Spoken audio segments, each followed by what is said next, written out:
Assalamualaikum warahmatullahi wabarakatuh.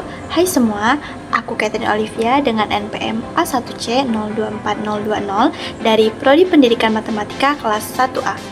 Nah, di video kali ini aku akan kembali menjelaskan salah satu materi dari mata kuliah Pengelolaan Pendidikan dengan dosen pengampu Bapak Dr. Muhammad Kristiawan MPD. Materi yang akan aku bahas yaitu mengenai penerapan konsep pendidikan Merdeka Belajar. Tapi sebelum kita lanjut ke penjelasan tentang materi ini, teman-teman jangan lupa bantu support channel ini dengan cara like, comment, subscribe, and share ke teman-teman kalian semuanya.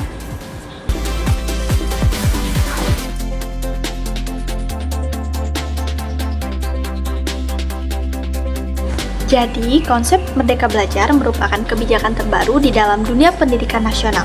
Konsep ini berfokus pada materi yang esensial dan fleksibel sesuai dengan minat, bakat, dan kebutuhan dari masing-masing karakteristik siswa.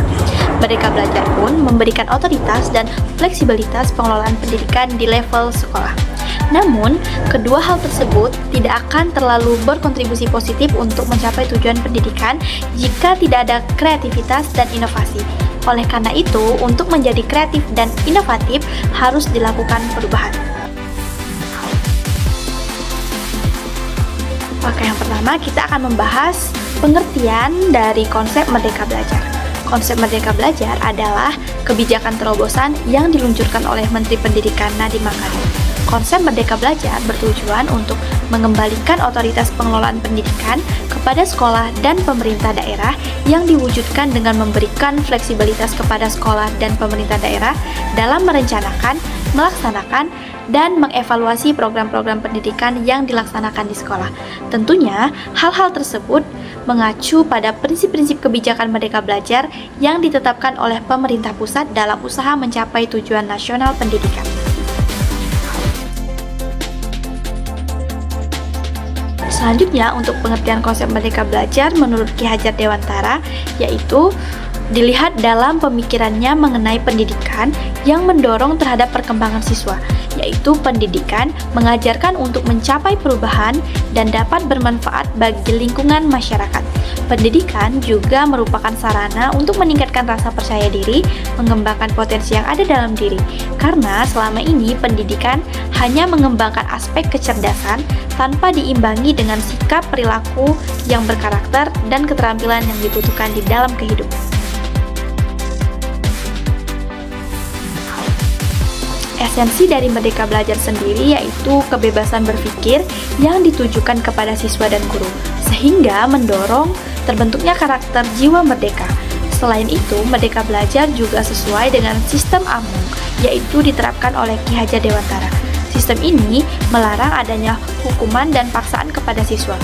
Ki Hajar Dewantara juga menganggap adanya hukuman dan paksaan untuk belajar dapat mematikan jiwa merdeka dan kreativitas para siswa, karena diperlukan jiwa yang merdeka dalam setiap individu siswa agar Indonesia dapat maju. Baik, yang selanjutnya kita akan membahas tujuan dari Merdeka Belajar. Tujuan dari Merdeka Belajar itu sendiri yang pertama, terciptanya budaya lembaga pendidikan yang otonom, tidak birokratis, dan terciptanya sistem pembelajaran yang inovatif berbasis pada peminatan dan tuntutan dunia modern. Yang kedua, tujuan Merdeka Belajar adalah dapat menciptakan peserta didik yang memiliki jiwa merdeka, tidak lagi terkekang dengan adanya ketentuan dan peraturan dalam pembelajaran, sehingga peserta didik dapat menemukan potensi serta kemampuan diri dengan cara masing-masing. Yang ketiga, tujuan Merdeka Belajar adalah untuk percepatan pencapaian tujuan nasional pendidikan, yaitu meningkatnya kualitas sumber daya manusia Indonesia yang mempunyai keunggulan dan daya saing dibandingkan dengan negara-negara lainnya, yang diwujudkan melalui peserta didik yang berkarakter mulia dan memiliki penalaran tingkat tinggi, khususnya di dalam literasi dan numerasi.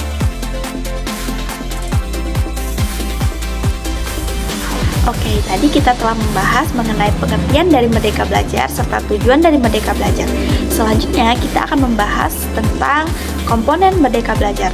Komponen Merdeka Belajar yang pertama yaitu Ujian Sekolah Berstandar Nasional atau USBN, digantikan oleh asesmen yang diselenggarakan oleh sekolah, dilakukan dalam bentuk ujian tes tertulis atau bentuk penilaian lain yang lebih komprehensif, seperti portofolio dan penugasan berupa tugas kelompok atau karya tulis, sehingga guru dan sekolah dapat lebih merdeka dalam memberikan penilaian hasil belajar.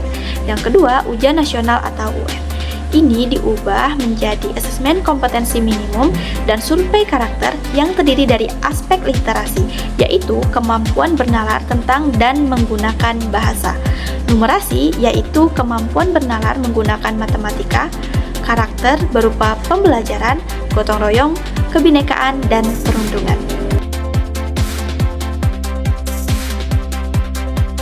Komponen Merdeka Belajar yang ketiga yaitu Penyederhanaan Rencana Pelaksanaan Pembelajaran atau RPP.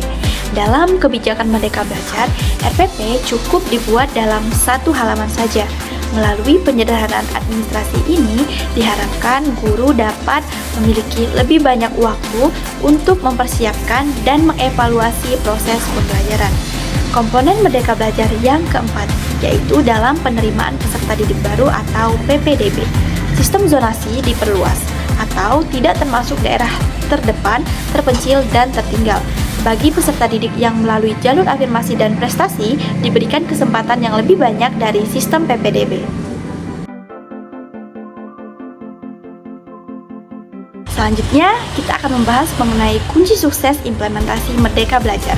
Yang pertama ada pemerintah pusat dan daerah wajib mendukung adanya perubahan yang baik dan inovasi untuk sekolah. Yang kedua, kepala sekolah haruslah memiliki sikap kepemimpinan yang kuat agar terciptanya budaya demokratis di sekolah serta berfokus pada pembelajaran. Yang ketiga, melakukan pengembangan kualitas pembelajaran. Langkah ini mengharuskan metode pembelajaran dan penilaian berfokus pada karakter dan kemampuan berpikir kritis peserta didik. Yang keempat, mengevaluasi kualitas hasil belajar siswa atau learning otomatis berdasarkan karakter, literasi, dan numerasi. Terakhir, kita akan membahas mengenai strategi dalam menerapkan Merdeka Belajar. Di sini kita akan membahas 3 strategi. Yang pertama yaitu dengan merubah cara berpikir atau visi, belief, dan perilaku. Seluruh stakeholders pendidikan dalam pelaksanaan tugas dan fungsinya seharusnya mempunyai tujuan bersama, yaitu memberikan layanan pendidikan yang berkualitas bagi siswa. Yang kedua, penguatan kapasitas kepala sekolah dan guru-guru tentang kepemimpinan kepala sekolah atau sebagai pemimpin instruksional, tata kelola sekolah atau perencanaan, pembiayaan, dan pengembangan guru, serta pengembangan kualitas kurikulum dan pembelajaran, serta asesmen. Yang ketiga, budaya organisasi sekolah yang demokratis, serta menghilangkan budaya birokrasi kepala sekolah sebagai pemilik otoritas tunggal.